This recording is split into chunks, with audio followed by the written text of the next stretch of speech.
और इस वक्त की बड़ी खबर आपको बता दें, रूस यूक्रेन युद्ध से जुड़ी हुई इस वक्त की बड़ी खबर, कीव में 4 धमाके सुनाई दिए हैं। बड़ी खबर आप देख रहे हैं, कई दिनों से शांत कीव में लगातार फिर से धमाके दिखाई दिए। तो ऐसे में कई तरीके से कोशिश की जा रही है कीव पर एक बार फिर से हमला करने की। और रूस यूक्रेन युद्ध से जुड़ी हुई बड़ी खबर आप देख रहे हैं, 6 बजे के आसपास लगभग ये हमले वहां पर सुनाई दिए हैं। और ऐसे में लोगों को एक बार फिर से बंकरों में छिपने के लिए कह दिया गया है, क्योंकि कीव का जो क्षेत्र है उसको अभेद्य कहा जा रहा था, क्योंकि अब तक रूस की सेना यहां पर घेरेबंदी पूर्ण रूप से नहीं कर पाई है। उसके कब्जे की जो साजिश थी वो विफल रही है। तो ऐसे में एक बार फिर से लगातार 4 धमाके यहां पर हुए हैं। तस्वीरों के जरिए भी आप देख सकते हैं, काला धुआं आसमान में साफ छाया हुआ नजर आ रहा है। और एक बार फिर से रूस की सेना अब हार ना मानते हुए कोशिश उसकी एक बार फिर से जारी है। और कोशिश यही है कि कीव पर किसी भी तरीके से वो हमले करके कीव को अपने कब्जे में कर ले, ज़ेलेंस्की घुटने पर आ जाएं, यूक्रेन के तमाम सैनिक अपने घुटने रूस के आगे टेक दें। तो ऐसे में ये हवाई फायर किस तरीके से लगातार किया गया है, कई धमाके वहां पर किए गए हैं। एक बार फिर से कहा यह जा रहा था कि कीव में अब जो जनजीवन है वो आम होने लगा है, लेकिन अब स्थितियां एक बार फिर से बदतर होती दिखाई दे रही हैं, क्योंकि लगातार वहां पर 4 धमाके सुनाई दिए हैं। कीव में फिर से हवाई हमले अब और ज्यादा तेज हो गए हैं। सुबह 6:20 के आसपास की तस्वीर है जो हम आपको दिखा रहे हैं, जहां पर लगातार कई हमले किए गए।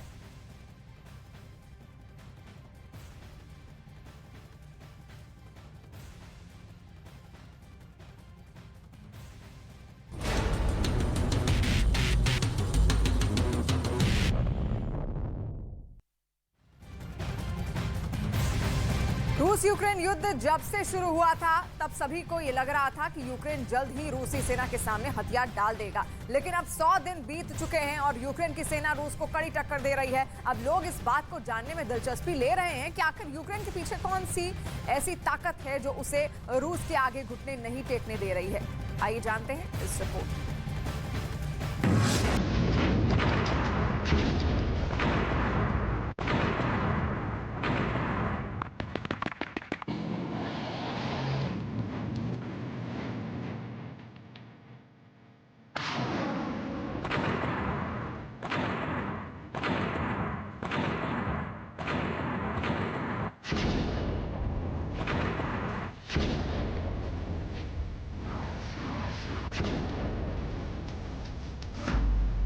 रूस के यूक्रेन पर ताबड़तोड़ हमले।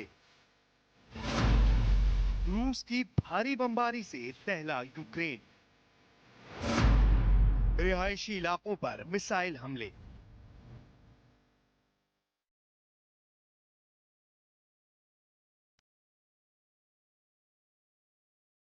जंग में 100 दिन बाद भी जीत नहीं मिलने से गुस्साए रूस ने यूक्रेन पर हमले और तेज कर दिए हैं।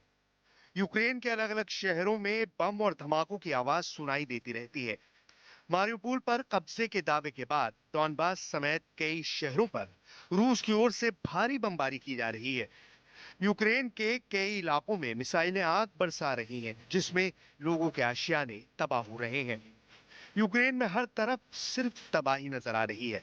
हर इलाके से बर्बादी की आ रही तस्वीरें डराने वाली हैं। लेकिन फिर भी यूक्रेन के राष्ट्रपति ज़ेलेंस्की हैं कि झुकने को तैयार नहीं है। जहां एक ओर रूस की सेना का यूक्रेन के सैनिक डटकर सामना कर रहे हैं, तो वहीं पुतिन के सामने दीवार बनकर खड़े हैं खुद यूक्रेन के राष्ट्रपति व्लादिमीर ज़ेलेंस्की।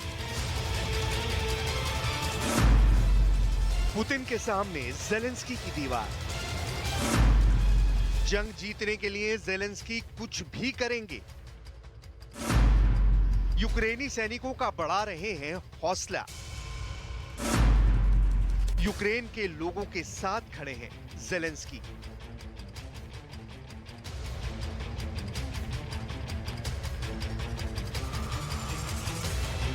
रूस के साथ जंग के 100 दिन बीत चुके हैं, लेकिन ज़ेलेंस्की फौलादी दीवार की तरह पुतिन और जीत के बीच खड़े हैं। युद्ध के शुरुआती दिनों में अमेरिकी सरकार ने ज़ेलेंस्की को राजधानी कीव से निकलने को कहा था, लेकिन ज़ेलेंस्की ने इससे इनकार कर दिया था। ज़ेलेंस्की ने युद्ध के दौरान कई बार लोगों से बात की और उनके साथ खड़े रहने का भरोसा दिलाया। तो युद्ध के मैदान में रूसी सैनिकों से लोहा ले रहे यूक्रेनी सैनिकों का हौसला बढ़ाया।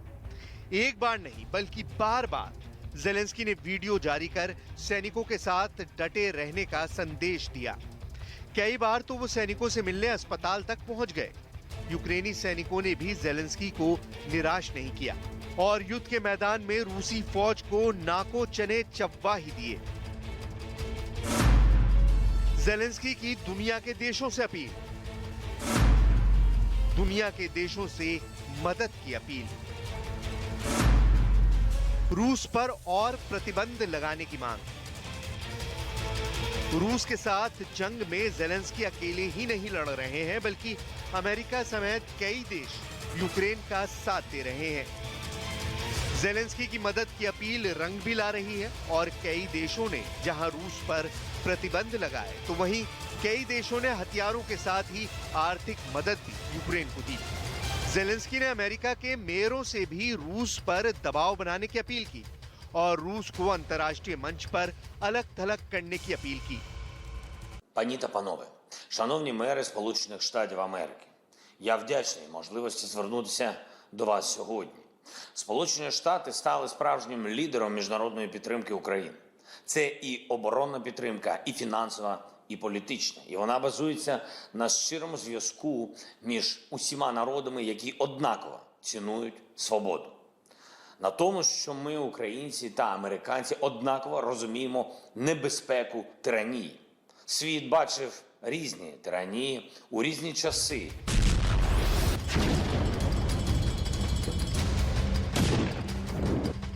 इतना ही नहीं, जेलेंस्की ने एक बार फिर पुतिन की हार और यूक्रेन की जीत का दावा किया। На 100-й день повномасштабної війни Росії проти України. У вашому порядку денному багато питань, які стосуються внутрішнього життя вашої держави, ваших міст і громад. Але пам'ятайте, повномасштабна війна у Європі та дестабілізація світових... जेलेंस्की की दुनिया के देशों से अपील, युद्ध लड़ने के लिए हथियार मांगे। यूक्रेन को लगातार मिल रहे हैं हथियार।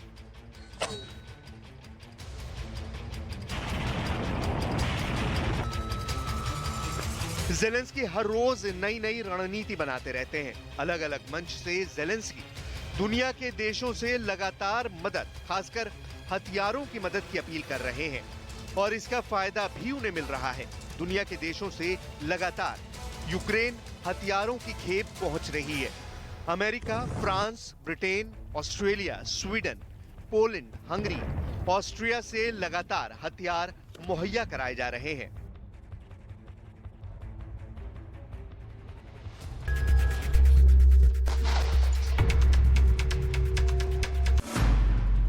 पुतिन के खिलाफ जेलेंस्की का प्रोपेगेंडा वॉर,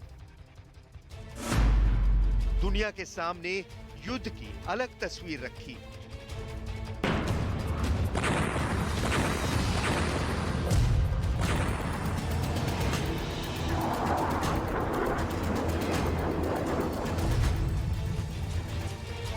इसके अलावा जेलेंस्की रूस और उनके राष्ट्रपति के खिलाफ प्रोपेगेंडा वॉर कर रहे हैं और दुनिया भर तक ये संदेश देने में कामयाब रहे हैं कि यूक्रेन लगातार इस युद्ध में बढ़त बनाए हुए है, जबकि महाबली रूस उनके सामने टिक नहीं पा रहा है। प्रोपेगेंडा वॉर के इस मोर्चे पर वो पुतिन से आगे निकलते हुए नजर आ रहे हैं।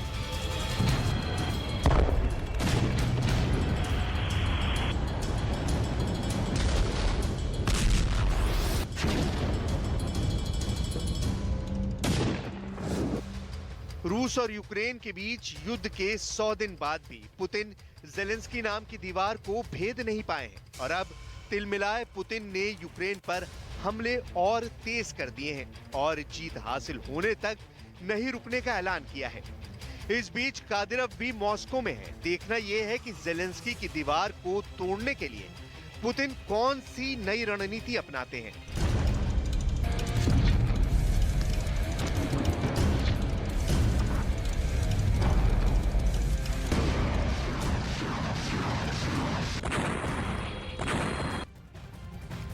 और 100 दिन गुजर जाने के बाद भी रूस और यूक्रेन के बीच जारी जंग थमने के बजाय और तेज होती जा रही है। आलम यह है कि जंग की आग अपने आगोश में आने वाली हर शय का वजूद जलाकर खाक कर देना चाहती है। और यूक्रेन के मैदान जंग से आई खबर के मुताबिक रूस की सेना डोनबास इलाके पर इंच इंच कब्जा करती जा रही है। और 100 दिन की लड़ाई के बाद यूक्रेन के राष्ट्रपति ज़ेलेंस्की भी ये बात मानने के लिए मजबूर हो चुके हैं कि रूस यूक्रेन के 5वें हिस्से पर अपना कब्जा जमा चुका है। क्या ये राष्ट्रपति ज़ेलेंस्की का कबूलनामा है या कोई नई वॉर स्ट्रैटेजी? देखिए हमारी खास रिपोर्ट। Пошел вниз. Давай.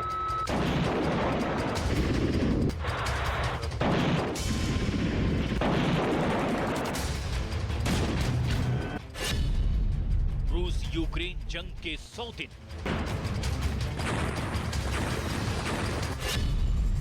जंग ने बिगाड़ा यूक्रेन का नक्शा।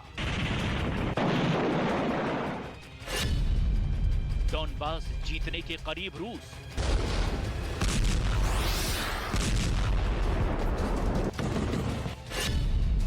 जंग हार रहे हैं ज़ेलेंस्की।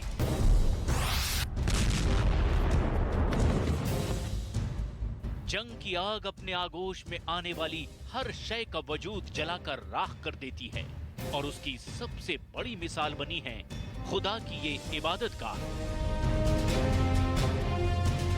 ये यूक्रेन के सेवेताहिर शहर में 19वीं शताब्दी में बना ऑल सेंट्स स्कीट चर्च है। इस चर्च की पूरी इमारत लकड़ी से बनाई गई थी, लेकिन रूसी सेना की गोलाबारी की वजह से खुदा का ये घर आज आग की लपटों में घिरा है।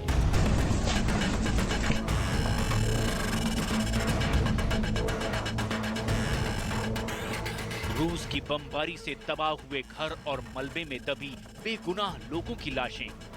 यूक्रेन जंग को कवर कर रहे दुनिया भर के मीडिया के कैमरे जिस तरफ घूमते हैं, बस उसी तरफ बर्बादी और मातम के निशान नजर आते हैं। तबाही की ये तस्वीरें यूक्रेन के डॉनबास इलाके की हैं, जिस पर कब्जा करने के लिए रूस ने अपनी पूरी ताकत झोंकी हुई है। रूस की सेना डॉनबास के दोनेत्स्क और लुहांस्क पर कब्जा करने के बिल्कुल करीब है।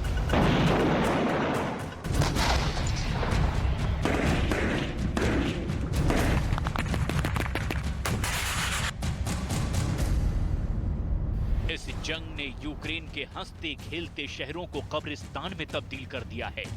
चारों तरफ तबाही और बर्बादी का ही आलम नजर आता है। जंग की वजह से शहर शहर लोगों के आशियाने जल रहे हैं।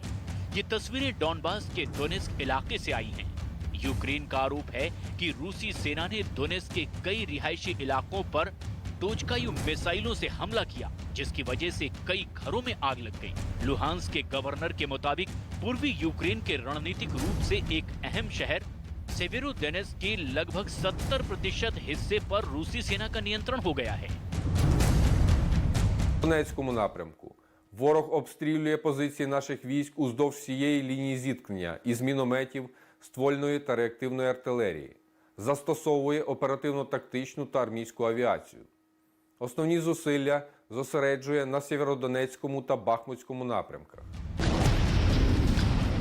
14 फरवरी 2022 को शुरू हुई रूस और यूक्रेन की जंग के 100 दिन बीत जाने के बाद यूक्रेन के राष्ट्रपति ज़ेलेंस्की का एक बड़ा कबूलनामा सामने आया है। राष्ट्रपति ज़ेलेंस्की के मुताबिक रूस उनके देश के लगभग 5वें हिस्से पर काबिज हो चुका है, यानी यूक्रेन का 20% इलाका रूस के कब्जे में है। Загалом в Україні від 24 лютого під російську окупацію потрапили 3620 населених пунктів і великі міста, і маленькі містечка. В кожному з них є руйнування. Значна кількість з них просто непридатна для цивілізованого життя.